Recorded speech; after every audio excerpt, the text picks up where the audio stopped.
March 31, nasa pool sa CCTV ng tabihan ng kotseng ito ng isang nakaparadang truck sa Corvette Street, Barangay West Fairview sa Quezon City.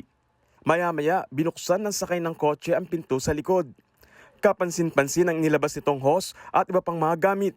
Saka siya lumapit sa nakaparadang truck. Ilang minuto rin doon si Kuya bago muling sumakay sa kanyang kotse. Ang motoristang ito, winasak pala ang gas tank ng truck at sinipsip ang diesel na laman nito patungo sa drum na nakalagay sa likod ng kanyang kotse. Ang may-ari ng truck na sorpresa na lang na ayaw nang tumakbo ang kanyang truck.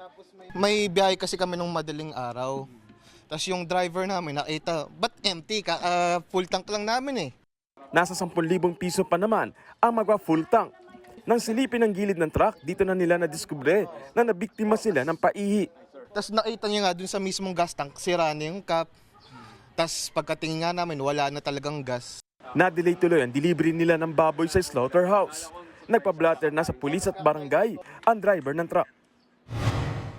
Bago ito, na-videoan ng ilang residente sa Barangay Sacred Heart ang tanker na ito noong Sabado de Gloria na naglilipat umano ng diesel sa tangke sa isang residential area. Nabahala ang mga residente dahil pwede itong pagmulan ng sunog. Sabog yan. Kasi ang ginagawa dyan, meron dyan nagwe-welding, mayroon nagva-varnish, may nagpipintura, may naninigarilyo. So lahat may risk. At saka sa init pa.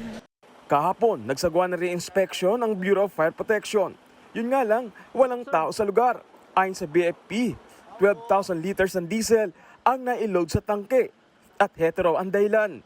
According sa initial investigation ng mga tao na nandyan, for private consumption lang kasi accordingly may tracking business yung may-ari niyan. So parang bumili siya ng diesel from supplier, dyan niya inilagay.